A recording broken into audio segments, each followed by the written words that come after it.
ngarang koi hoki ban numit kharani asida manipur gi oirakli ba maroina electoral politics ki yamna natai chada ba yamna undemocratic oi ba aduga yamna lebang macha ta da ba mongda laiba development sing asigi matangda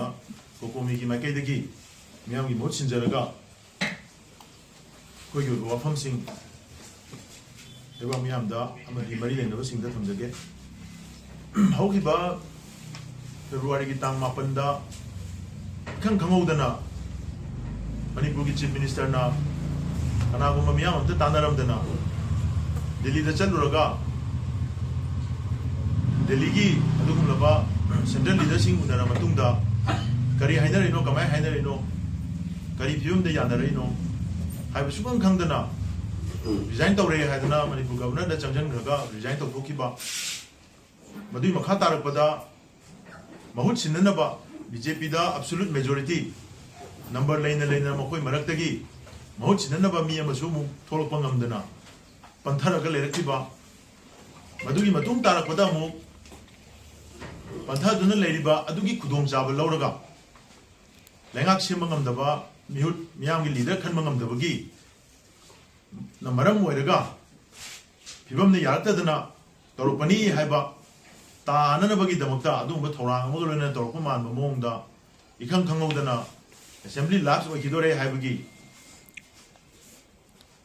नमादा मणिपुरदा ngarang jang wairam India की अदुम लबा government ना India की president ना मणिपुरदा president rule impose तौरे हादना गेजेट नोटिफिकेशन थोलपसी मणिपुर मियाम की वेना मसी ख्वाइदगी हेन लाइबक थीबा अदुगा ख्वाइदगी अनडेमोक्रेटिक ओइबा अदुमलबा इम्पोजिशन अम ककनी हायना कोकोमिना लवी मसी अनडेमोक्रेटिक ओइ हाइजबगी मरमदी मणिपुरदा हुजी हुजी मियामना भोट थादरगा खनगिबा मिहुत मसिंग चपचाना लेबम थोपा अदुमलबा लेंगाक अमा सरकार अमा सेमननबगी गवर्नमेंट अमा सेमननबगी लेबम थोपा मसिंग दुदगी थोइदो हेंदोना मसिंग लेना सरकार सेमंग मंदना लेग्रे हाइबगी नमादा प्रेसिडेंट रूल थमजलखिबा असि मियामगी डेमोक्रेटिक राइट अदुबो नमजन बनी हाइदना कोकोमिना लवी अन हाइबा मसिगी लौरेबा डिसीजन से मसी मियाम द चपचाना इंडिया गवर्नमेंट सु मणिपुर गवर्नमेंट मणिपुर की लेरिबा लेजिस्लेचर सिंगी माइकै दगी सु आउटगोइंग चीफ मिनिस्टर नसु मणिपुर की हजिक लेरिबा गवर्नर नसु मसिगी चपचाबा मियाम द एक्सप्लेनेशन अमा थंबिदबा मसिगी रीजन पीदबा मसी लेबासिदा थोइबा था कुनगमा थोइ हेन चमसल लेबा इरांग असे लोशननबा होनबदा मतेंग पांगनबनी हाइबो वाफम सुनतबा इरांग सु लोशनबनी हाइबो सुनतबा मियाम न वारि बसी कोंगनबनी हाइबो सुनतबा करिनो खंगदबा मोंगदा तौनिंगे हाइबो तागुम पावर पाइग्रे हाइदना मोइना लोनिंग देशन पाउनोद लोशलकपा से मसी अदुकी मतिक अवांग थाकता condemn Tawi अदुगा हाइबो Porsche एखोनी येंजबददी central government ना इंडिया लेंगांगना मखोइगी मणिपुर दा चारांग नहलगा थमगा बर्मा दा मोइगी तोंगान तोंगान बा थबक थोरम यॉक्शन मानबा मणिपुर दा मोइगी प्रॉक्सी वार अम चथै हाइबा मियामना लाउनरगा लेरिबा अदुम इशू मयाम से मसी मखाताना इंधबा याननबगी हाइबा सिचुएशन असी थोहलपनी हाइदना कोइ मियामना लवी अदुगा थोइबा थौदो से डिसीजन दि मोइना लोबा नते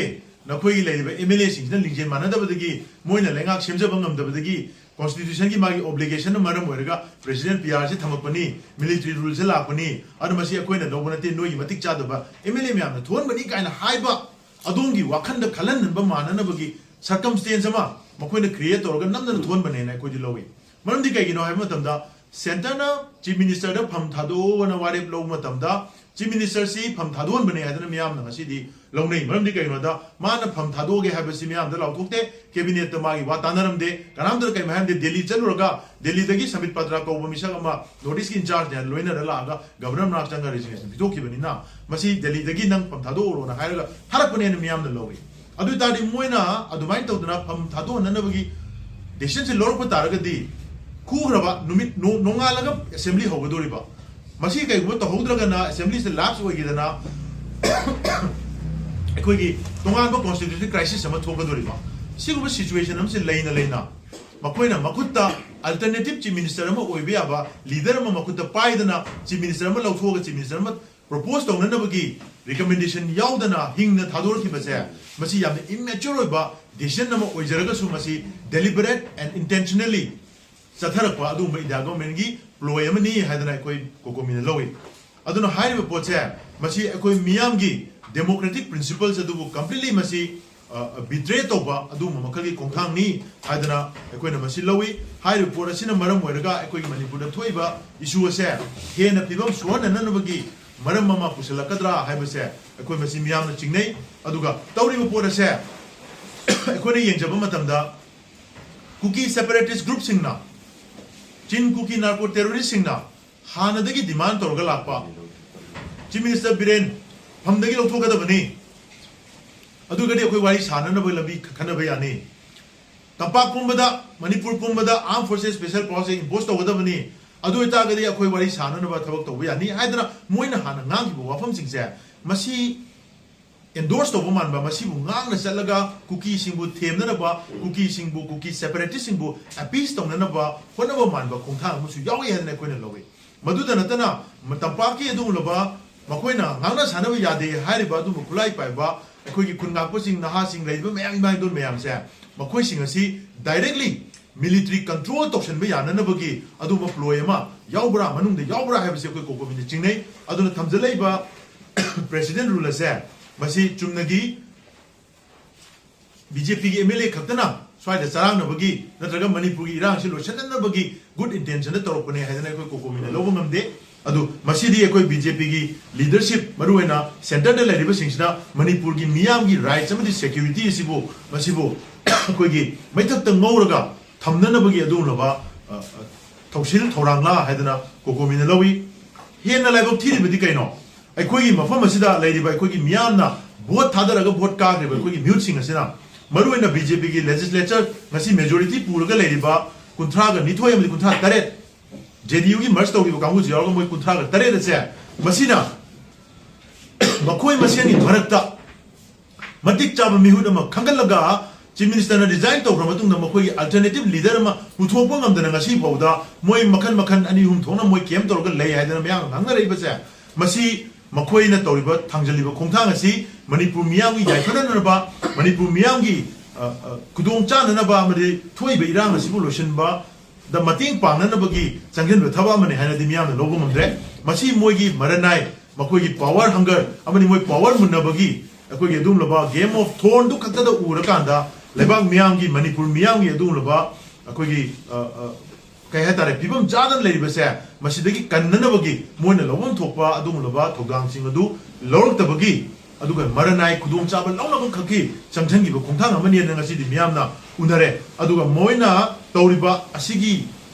क्राइसिस सिचुएशन मोय मसेनी मरकता लेबल लीडरशिप की क्राइसिस सिचुएशन असे मसिना मरम ओरगा सेंट्रल लीडरसिंगदा मखोयना तौरि मरम मसिना मणिपुरदा आर्मी ने कंट्रोल तौबा मिलिटरी ने कंट्रोल तौबा याननबगी खुदोंग चाबा मोयना पिथोकने हादना कोकोमिना लवी अदुना मसीगी Porsche लेबनिना एखोय Manipur मियामना सिंगुलबा undemocratic ओइबा president rule की इम्पोजिशन असे अखोय मसी अनएक्सेप्टेबल मसी अखोय एक्सेप्ट तौदे अदुगा हाइरिबा पोरसे इंडिया की डेमोक्रेसी की फैब्रिक की अगेंस्ट चटपा पॉपुलर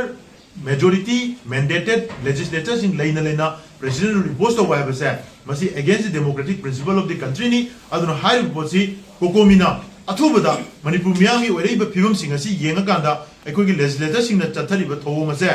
मतम अकनब मतम अमगी मनुंगदा मखोय मसेनी मरक्ता इलेक्शन तौबनि खंगदे मोय मसेन बीजेपी की ऑफिस ता बीजेपी की प्रेसिडेंट ना सेक्रेटरी ना आरओ मा अपॉइंट तौरगा मोय मसेनी ओइबा ऑर्गेनाइजेशन की मनुंगदा इलेक्शन नंबर तौरगा चीफ मिनिस्टर ओइनिंग मी सिंगदो प्रायोरिटी द 1 2 3 4 सेल नंबर सेमगा माना पाम मोय कुंथा तरे अपाम मीदुदा प्रायोरिटी पीरगा वोट पीरगा तमना शॉर्ट लिस्ट तौरकांदा ख्वाइदगी मियामना वोट ख्वाइदगी यामना पीबसे मानो ओइरे अदुना मानो ओहेलसी एदना suddenly अदुम prime minister chief minister से खनबे याबा कैसुली द वोट अमा खबने मसी तौदना मोय सरांगनगा मतम मांगलगा लेसिदि सेंटर न खुथिजनबे यानबा मोय सी सेंटर न हाइबा अंडरस्टैंडिंग अमय मखा तौरेदा हाइबसे मियामना याम कन्न चिंगनै अनु हाइबा पोरसिना मखा ताना सुमाइना सुम तौतारगदि मणिपुर की मियामना ꯃꯈꯣꯏꯁꯤꯡ ꯑꯁꯤ ꯄꯣꯂꯤꯇꯤꯀꯦꯜꯂꯤ ꯑꯗꯨꯒꯨꯝꯂꯕ irresponsible ꯑꯣꯏꯕ ꯑꯃꯗꯤ ꯃꯅꯤꯄꯨꯔ ꯃꯤꯌꯥꯝꯕꯨ ꯃꯅꯤꯄꯨꯔ ꯃꯤꯌꯥꯝꯒꯤ ꯃꯦꯟꯗꯦꯠ ꯃꯅꯤꯄꯨꯔ ꯃꯤꯌꯥꯝꯅ ꯄꯤꯈꯤꯕ ꯚꯣꯠ ꯑꯗꯨꯕꯨ ꯕꯤꯇ꯭ꯔꯦ ꯇꯧꯕ ꯈꯣꯡꯊꯥꯡ ꯑꯃ ꯊꯥꯡꯖꯤꯜꯂꯛꯄꯅꯤ ꯍꯥꯏꯗꯅ ꯑꯩꯈꯣꯏꯅ ꯍꯥꯏꯔꯤꯕ ꯃꯅꯤꯄꯨꯔꯒꯤ ꯂꯦꯖꯤꯁꯂꯦꯆꯔꯁꯤꯡ ꯑꯁꯤꯒꯤ ꯃꯊꯛꯇ ꯁꯣꯏꯗꯅ ꯂꯧꯒꯅꯤ